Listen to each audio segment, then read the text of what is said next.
Our next witness today is Vincent Gerses.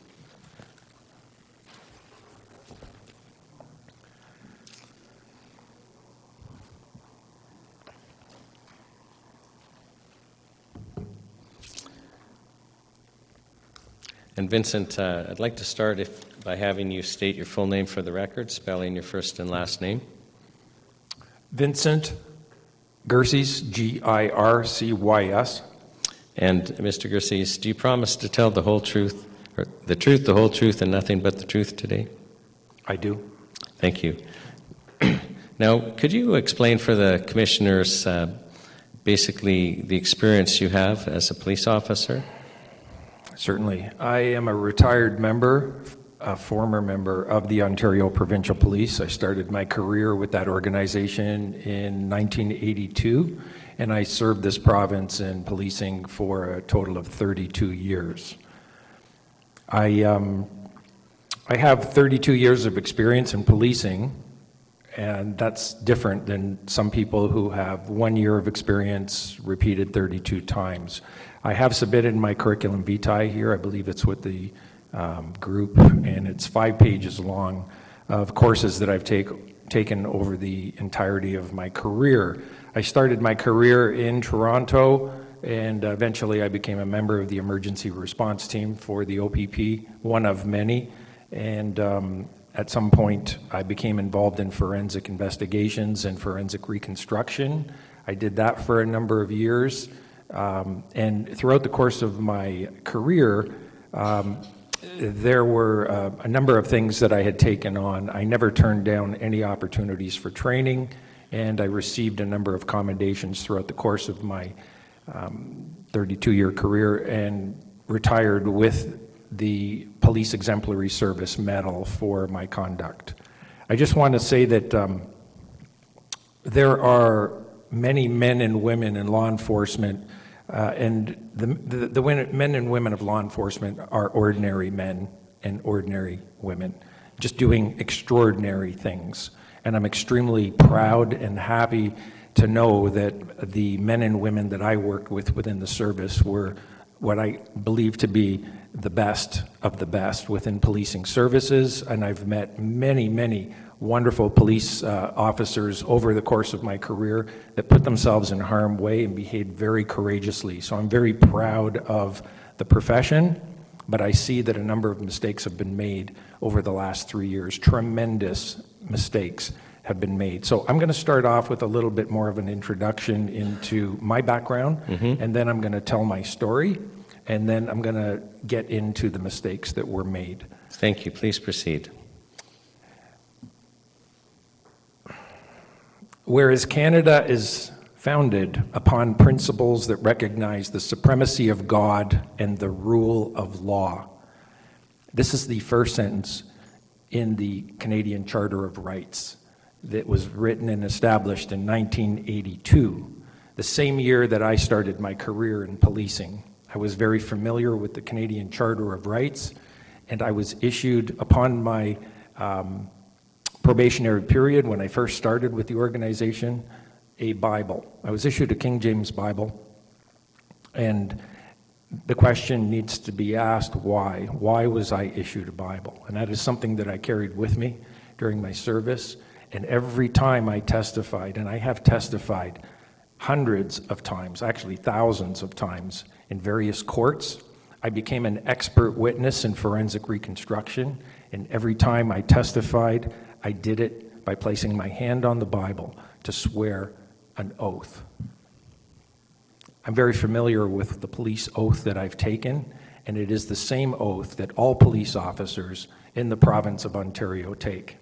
The oath varies from province to province depending on the police services involved, but in Ontario, it's the same oath.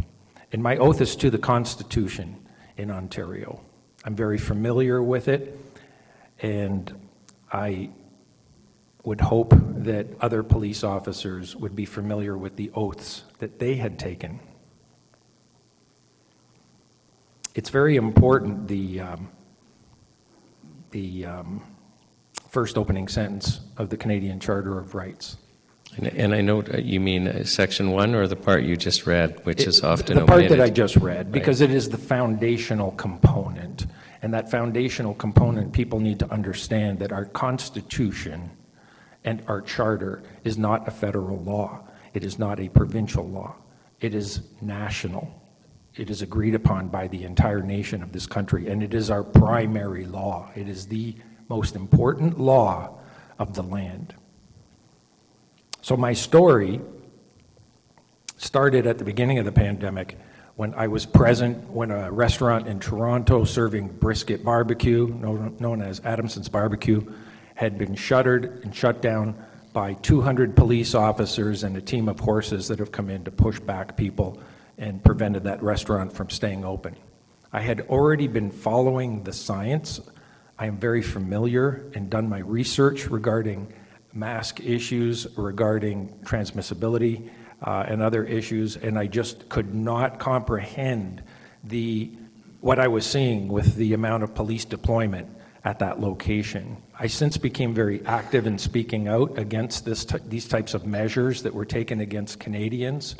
Things continued to ramp up and get worse very, very quickly, as you well know, so I won't bother to get into those details, but I will say that over the last 3 years, I had 2 arrest warrants issued for me because I was in a park outdoors speaking to a group of people on 2 different occasions about the importance of our Constitution and the Canadian Charter of Rights and how they were being abused. These arrest warrants came just prior to and just after my attendance in Ottawa during the Trucker Freedom Convoy that had arrived in Ottawa. I attended there just to see what was going on. There seemed to be quite a bit of discussion about trucks arriving in Ottawa, and it sounded exciting, so I attended. And when I got there, I can see the level of deployment there that was taking place, and I wanted to reach out and help in any way I could. So I took on various roles, one of them being a police liaison. I had received through the Ontario Provincial Police the Police Liaison Officer of the Year Award. I guess I did a pretty good job at it. And so I was also liaising with police services in Ottawa during the trucker convoy. I did not go there by truck. I don't own a truck. I don't know how to drive a truck, but I was there strictly helping, acting in any helpful capacity that I could. The temperatures were very cold. Things were very disorganized, so I tried to offer some form of organization there. As a result, my bank accounts were frozen, and I eventually left at the end when things were dismantled. I was issued a fine for attending a church service and received a $10,000 fine for doing so. $10,000? Yes, the prosecutor was asking for a $10,000 fine for my involvement in attending a church service in Elmer, Ontario. And that was issued by the Elmer Police Service. That matter has since been resolved, but that was the fine that the prosecutor was requesting. I must say I'm very proud of a number of members of the Elmer Police Service, at least 6 of them. I'm very proud that they have made the decision to quit within a 1-year period, and that is approximately 50% of the number of officers that are employed by that police service. The amount of tyranny I saw come out of that police service towards the Church of God in that town was deplorable and in complete violation of our Constitution and the Charter. Many criminal offenses have taken place by the police against the church because it is a criminal offense to interfere with church service. That essentially is my story, and I'm going to now get into the other aspects. I had been asked in April of 2021 by an international organization known as Police for Freedom if I would join that organization, and I did so under the condition that I would not be silenced. I had belonged to another organization of police officers in this province, And I felt that I wasn't able to speak freely, so I've since moved on, and I wasn't about to be silenced in discussing what I felt was very important to discuss. So I am now the Canadian representative of Police for Freedom International, and there are quite a few police officers that I am in contact with. I would say over the course of the last 3 years, I've been in contact with hundreds, if not 1,000 or more, police officers across this province and internationally that think in the same purview that I do. We share the same conclusions, and I'm going to go through those. Now, when I would conduct a forensic investigation, and it doesn't matter if it's a forensic investigation or just an everyday investigation within policing services, there is protocol that we follow, there's procedure that we follow, and it's very, very simple. It's not rocket science. In conducting investigations, we look at other people's perspectives, other people's statements. We want to know what happened in any investigation. And in order to find out the truth, and the truth is a hard thing to describe. If you ask somebody like Jordan Peterson, he'll probably give you a 1-hour explanation of what truth is. Basically, the truth is what happened. That's it. In policing, we want to know what happened. And we need to know what happened so that we can decide whether criminal offenses have been committed and by who and how and why. So we need to answer a lot of questions. And when we conduct an investigation, the best way to come up with the truth is to acquire as many statements, and I'll call them perspectives, as many perspectives as possible. Anybody standing in front of me looking at me has a view of what I look like. If somebody's standing behind me and they're looking at me, they have a different perspective. So ultimately, the more perspectives you can get on anything or person or issue, the better equipped you'll be to understand what is really going on. It's also about collecting information. It's about collecting physical evidence, documentary evidence, testimonial evidence, and then we come up with our conclusions. Ultimately, the more information that is available, the more accurate of a decision we could make, and the better understanding we have of what is real, what is really true, and what really happened. So it is my understanding that there's nobody here present from mainstream media. Is there anybody? If you are, can you put up your hand? CBC, CTV, Global? No, I didn't think so. So evidence is also the absence of something. So when mainstream media is not here, that is evidence of something. Now, I've done a Google search recently, yesterday as a matter of fact, on the National Citizens Inquiry, and I've done it through a number of browsers. And if I search the National Citizens Inquiry, it will come up. But if you click on the News tab associated to these browsers and search over the last 90 days, nothing comes up. That's evidence of something. That's very telling. So the media not present brings me to the issue of COVID-19 and other issues that are in the media that have what I would call a single perspective. Some call it a narrative. That's just a flowing individual path. I call it a single perspective. So on the issue of lockdowns that we faced, there was only one perspective that had ever been in the media. On the issue of mask wearing, one perspective. On the solutions to this problem and the way out, one perspective. Vaccine acceptance, one perspective. Vaccine hesitancy, one perspective. Vaccine safety, one perspective. Vaccine efficacy, one perspective. Vaccine injury, no perspective, no comment, no discussion. Vaccine death, no perspective, no comment. Died suddenly, no perspective, no discussion. So we see a lot of contradictions. There is certainly available data, data that I was able to find, and if I'm able to find it, I think just about anybody's able to find it. And it's not about what people knew. It's about what people should have known. And I've seen this numerous times in the Ontario Provincial Police when it came to officers' disciplinary measures of somebody should have done something, somebody didn't do something, and it really comes down to if you didn't know, you should have known. It would have been your responsibility to know. And in this case, in the medical profession, in the healthcare profession, it's incumbent upon those individuals within the profession to do their research and to know, and to look at other perspectives, because they are available, and they were available to probably just about everybody here in this room. Those perspectives were very readily available. The information that was coming out was very readily available if you just chose to look.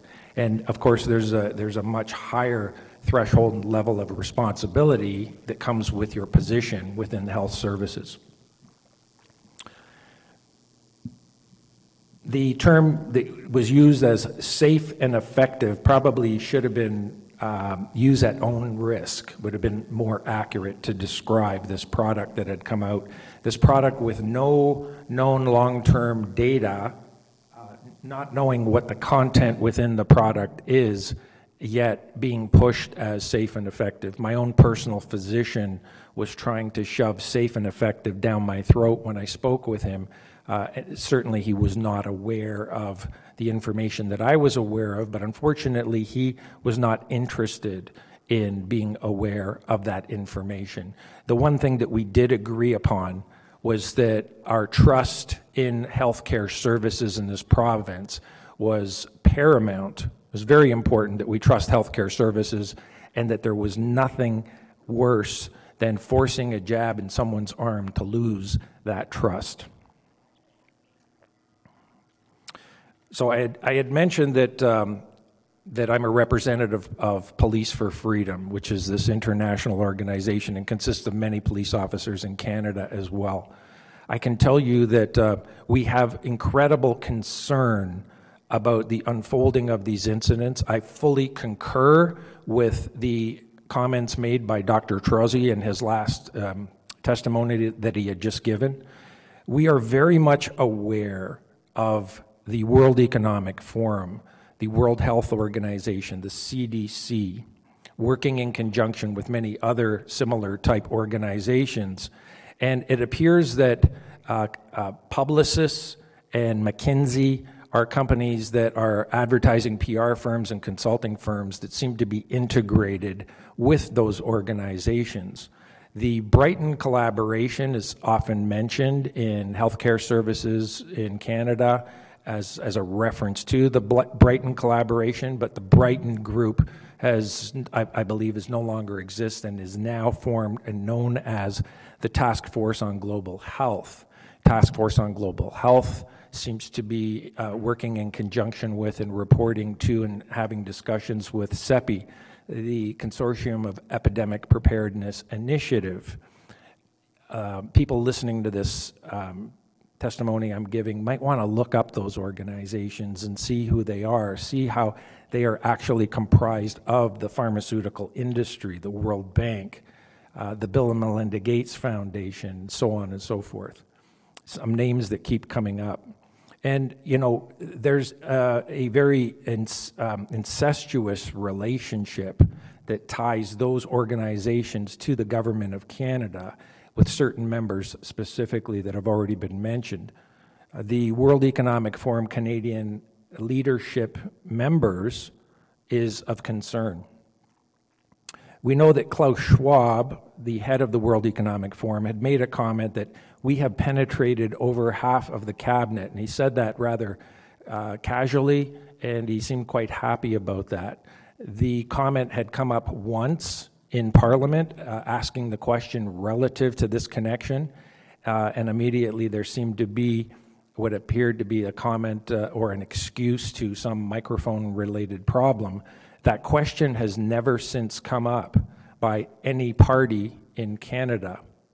It is very concerning because it appears that there are members possibly in other political parties as well relative to the World Economic Forum and those things that go on in the World Economic Forum. I'm not going to comment specifically on what things go on, but I will say that criminal conspiracies do happen. You are not a nut for calling something a criminal conspiracies. I've investigated criminal conspiracies, and they're real, and they really happen. Organized crime is not some old Italian guy in a wife-beater shirt talking about the mafia, or somebody in a leather jacket riding a motorcycle. Organized crime now is very sophisticated, and generally those people that are very, very wealthy with incredible power and access are positioned very well to be very effective criminally. Is there any evidence to suspect reasonable suspicion of the need to investigate potential criminal conspiracy? Yes, we believe that there is, absolutely.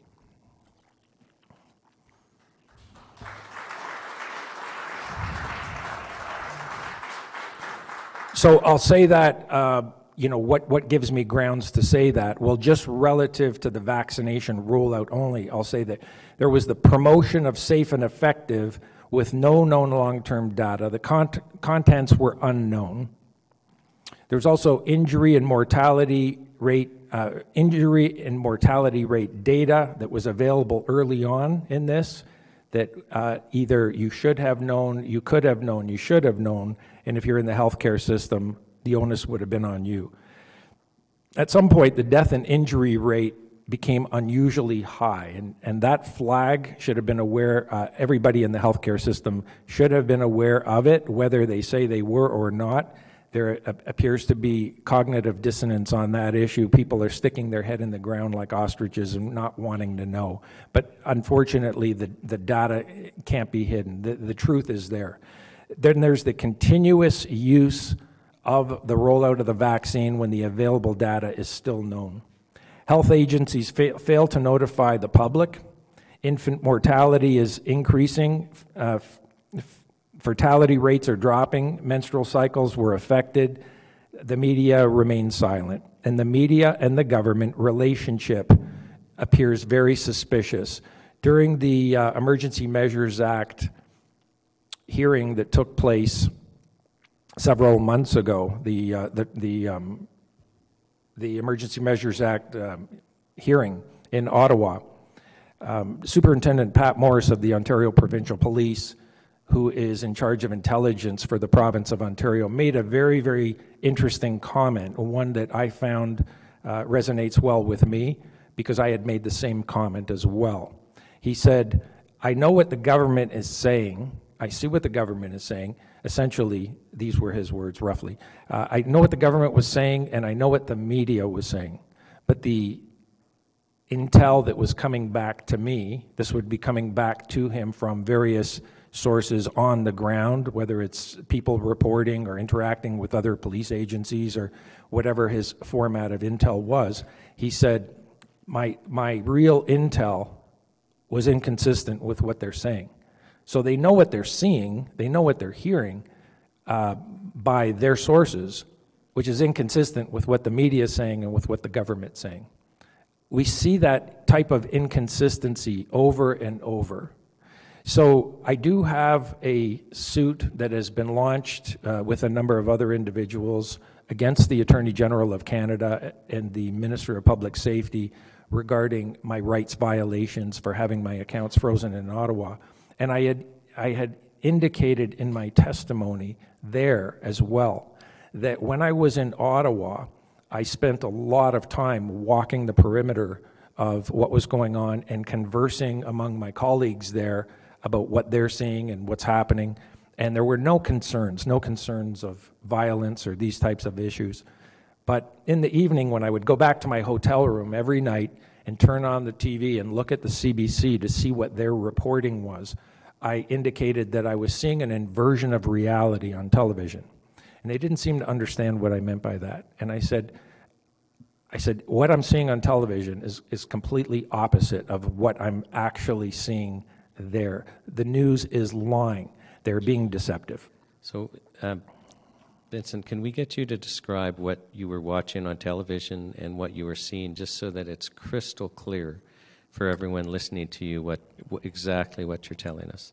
Right. So what I'm seeing are a bunch of happy people, very happy. It's a very positive vibe, a very positive environment. Everybody was happy, hugging.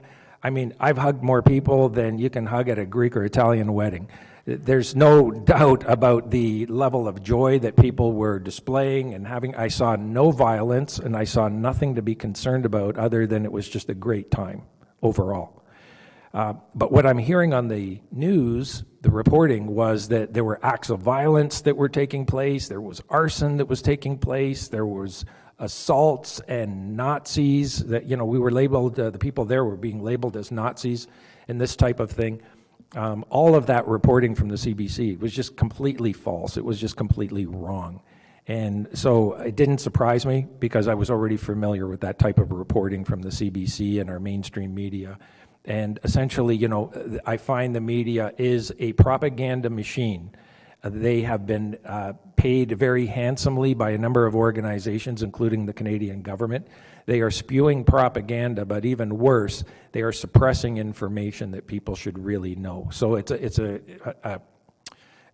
a joint issue of propaganda being distributed and censorship of the information that you should know, information being withheld. So a number of lies that I found that have been exposed in media over the last 3 years that are of most concern is that COVID-19 threat assessment, that COVID-19 was super dangerous and super scary and you should all be locked up. That whole threat assessment and that whole narrative is a complete lie. That the mRNA gene therapy, the safety level of that was a lie. That lockdown measures and the efficacy of the vaccine and the lockdown measures as well, separate categories there, it was just a lie, not required. And that there were no available therapeutics, as the media had stated. That was a lie as well. So in order to keep the lie going, I think it's important, it's critical to all those involved in what had taken place, both in the medical profession and in government. In order to keep that lie going, it's an indication of a totalitarian regime, by definition. Clearly, we see if you can control the health care, if you're interested in firearms confiscation and you move in that direction, you censor people and control the media, you control the education and enable indoctrination, you control the currency with intended CBDCs, that's the central bank digital currency, controllable currency that is on the horizon. And if you control movement, 15-minute cities, that would be an ideal system for a totalitarian regime. We know that the initial lockdowns and the fear-driven mandates have resulted in initially a police state, and then it continued on to what we are becoming as a corporate fascistic governance. There's no question when the media works in collusion with the government and corporations, when they're all working together, that clearly is fascism at its best. And it appears that that is what is happening. Now, I have what I would call a way out, and by no means am I suggesting that this is the answer, but it's the best I can think of. And this would be in consultation with a number of other police officers in agreement. That establishing a national COVID-19 forensic task force that is completely independent of government interference, vetted by a judicial body with arrest warrant and search warrant authorization would be a good start.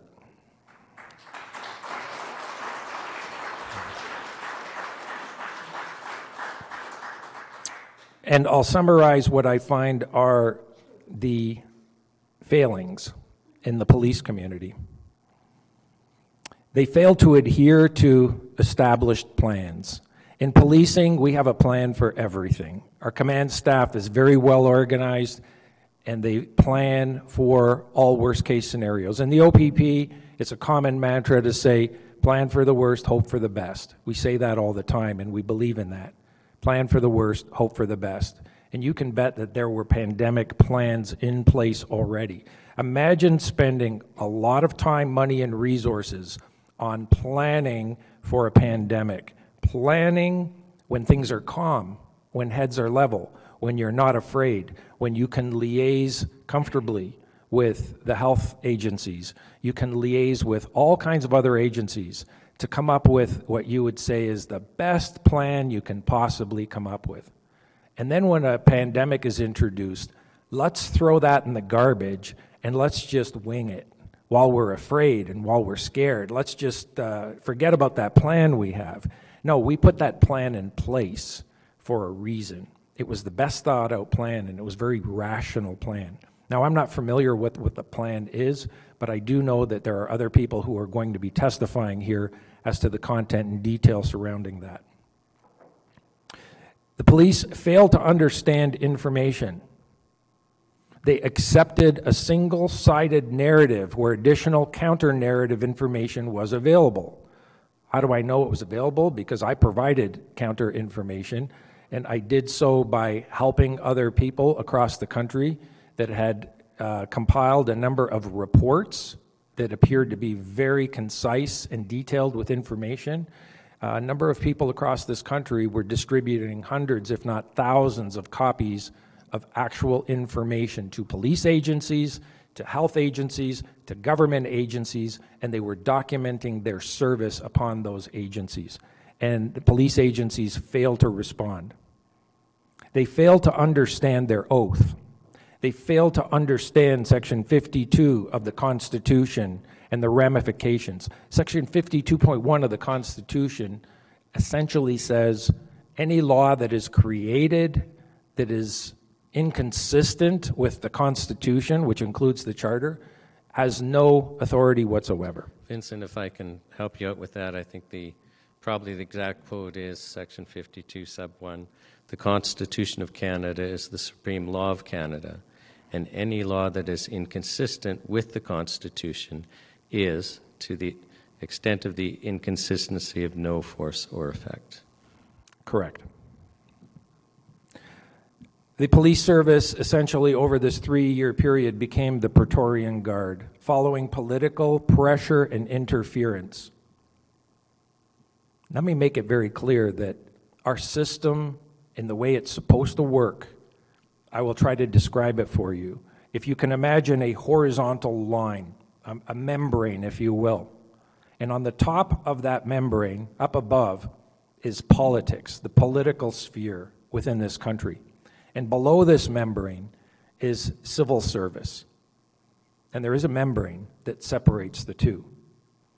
Civil service includes police services like the Ontario Provincial Police, the RCMP, and all other police services, and I would say that those services are pretty high up near the membrane. They're pretty high up in priority and importance.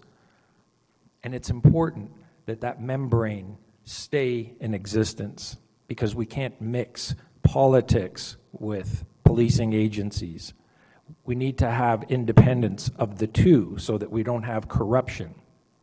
But it appears that over the years, that membrane seems to have torn and disappeared. There doesn't seem to be any service, any dedicated agency in this country to be actively involved in looking into allegations of crime. There's nowhere to go. There's nowhere seemingly to report these problems. Vincent, can I just interject for a second? Just because you're in contact with so many police officers, are you aware of any police investigations concerning potential crimes in this COVID saga that have been allowed to proceed? Because I understand people have made complaints to the police alleging crimes, but my understanding is most of them are stopped by management. Are you aware of any that have been allowed to proceed? No, I'm not aware of anything being investigated. Not that I should be, it wouldn't be in my purview, but I know that many people have provided information, and the least that should be that you should be aware of is some kind of a response. Some kind of a response notifying that we have that information, we're looking into it, and usually the police services would get back to you and say, we might need some more information, can you help us, guide us, direct us, give us some more? Nothing, no contact. I'm not aware of any of it. So it's imperative that we do the right thing. I'm going to say, do not fear doing what you know to be right. Fear the consequences of the fruits of failing to do the right thing. And that concludes my testimony, unless somebody has some questions. I'll ask the commissioners if they have any questions.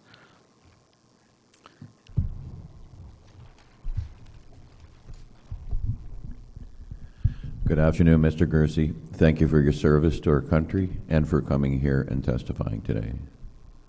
I have a few questions, probably more related to policing, because, of course, you had 32 years of experience as a police officer.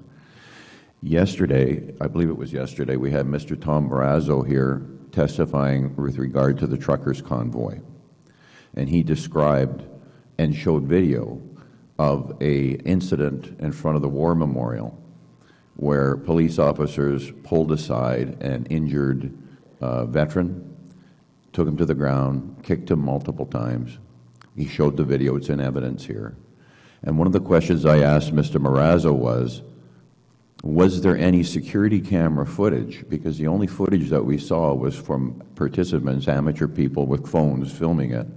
But in our nation's capital, in front of the Parliament buildings on Wellington Street, between where the War Memorial is, I asked, were there not security camera footage that could have been referred to? Because I hadn't seen any of it. And what his response to me was that he believed the cameras were shut off.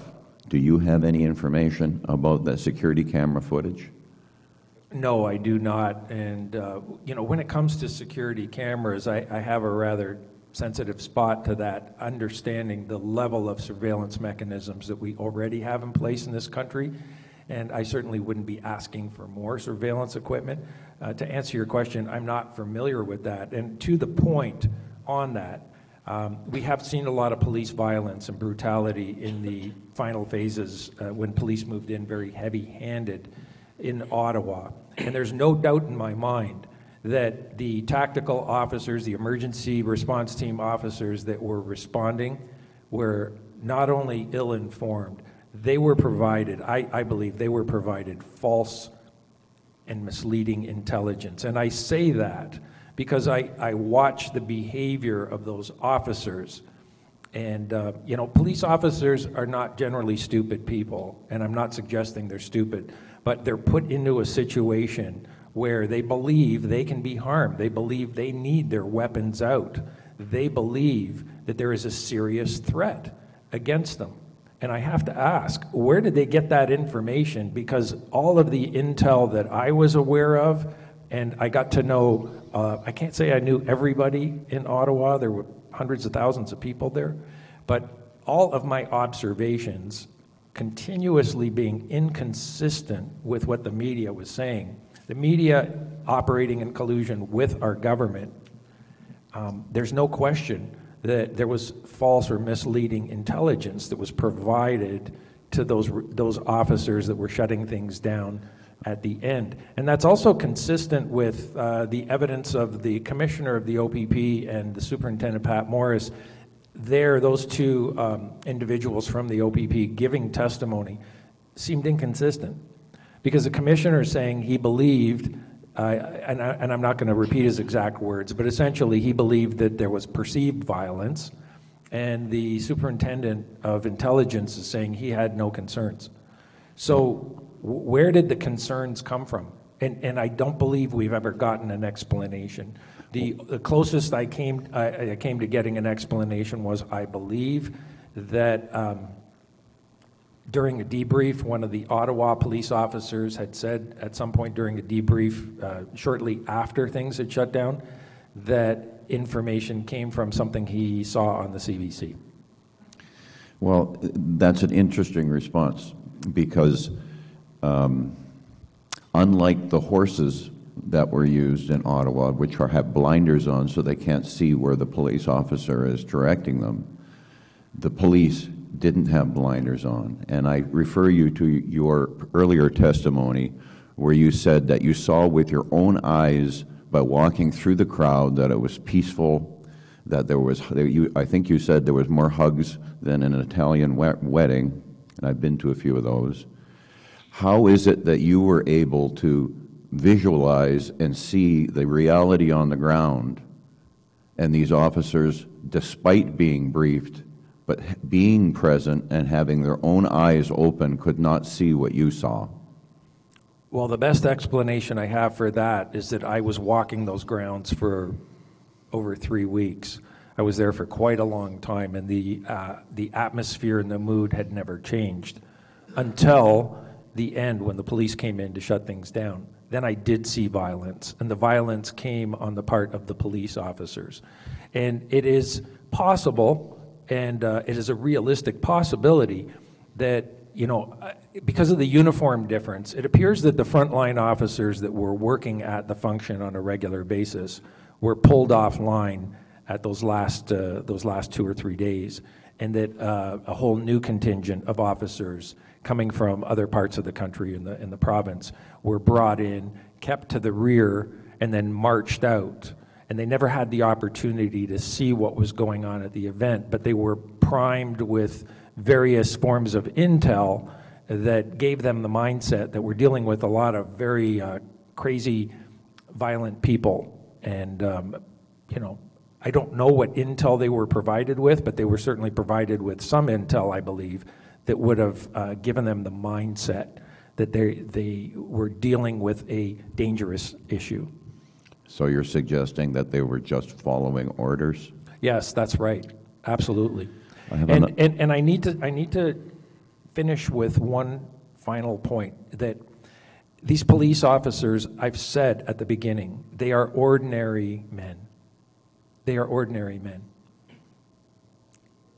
In Germany, in 1942, there was a police battalion, PB 101, and stories and books have been written about them, and it is called, and they are referred to as the ordinary men. It's ordinary men that can be provided with false information and misleading information that can develop a very violent mindset against a group of people. And extreme horrific atrocities can occur and can be brought on as example of Police Battalion 101 from ordinary men. We all have that ability within us to do that if we're provided with extreme fear and false intelligence. And the greatest concern that I had over the last 3 years was, how far is this going to go? What are these individuals, what are these police officers going to be provided with? Which kind of information? How misleading is this going to go? How are we, the people who are concerned, pushing back and protesting, how are we going to be treated if the lies continue? Knowing that the police officers are ordinary men. And there's nothing in training that I've ever experienced to identify that problem and to make police officers aware of what they could become.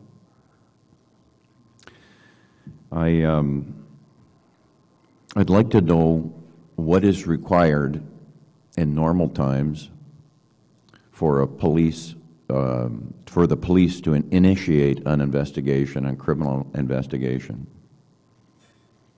That's a great question. I can tell you that as a police officer, I cannot initiate an investigation without permission of my command staff when I was working. So, there are things you can do in policing. If you're given an area to police, you police it. You're given certain criteria of what the organization wants policed, then you police it.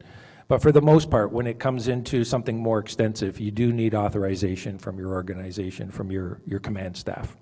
And I think you said earlier that to your knowledge, and of course you wouldn't have detailed knowledge of what's going on behind closed doors, but to your knowledge, the police have not instigated a criminal investigation concerning any issue under the, with regard to the pandemic mandates and treatments. And Again, I'm not aware of that. I haven't been provided with any information to believe that that would be the case.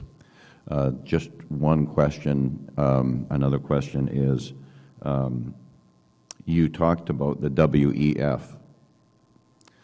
I personally had a meeting some time ago with a MP, Member of Parliament, Canadian Member of Parliament, who said to me, the WEF is no different than the Lions Club. Do you believe that the WEF is no different than the Lions Club? No, sir. I believe that the WEF is an extremely powerful, influential, well-equipped, well-financed organization of the wealthiest, most elite people on this planet, working together with a number of other organizations and corporations. They are extremely well-organized and well-structured and well-positioned. You know, my last thing is, I'm sitting here and I've been listening to testimony for the last 3 days here, and I was in Truro prior to this and listening to testimony. And it shocks me to the core to hear people like yourself and other people making certain comparisons or analogies to what's going on in Canada, which include the Schutzstaffel, which is the SS, and other things in Germany. We've heard that as a common theme, that people compare what's been going on in our country to that era, and it shocks me to death. I don't know if you have any other comment on that. My parents came from Eastern Europe. They lost their country. If they would have stayed, they would have been executed. They spent a year living in the forest in Western Germany, fleeing from the Bolsheviks and fleeing from the Nazis. I understand what fascism and totalitarianism is. Thank you, sir. Mr. Gersey, we are going to... One more question. Oh, I'm sorry, we have one more question left. Thank you for your testimony. I remember, and I may be remembering wrong, but I do remember in 1982 when the Constitution was enacted, or the Charter of Rights and Freedoms, that all levels of government had 3 years at that time to bring their laws into alignment with the Charter. If we fast forward to where we are in terms of the Church of God, for example, in Aylmer, or the church in Kitchener, who also suffered huge fines and losses, and then they went into court and had to deal with it at the court level. Do you have any idea how we can convince the judges that were responsible for those decisions, that the Charter of Rights and Freedoms still stands as under the supremacy of God and rule of law in this country as the supreme law, so that decisions that go against the freedom of religion, for example, in this case, will not take away from the churches, but actually show how much churches in a community enhance that community going forward? Well, I think the only way to make a change at the judges' level is the judges are utilizing jurisprudence to make their decisions. That is, they are saying the pandemic was extremely dangerous and we were all going to die, and you didn't do your part because we knew we were all going to die and you just weren't doing your part. And so there are limits to the Constitution, and we don't think this was unreasonable. I refer to that, and so do many others, as the great lie. And that great lie needs to be exposed and broken before we can see a change. Yes.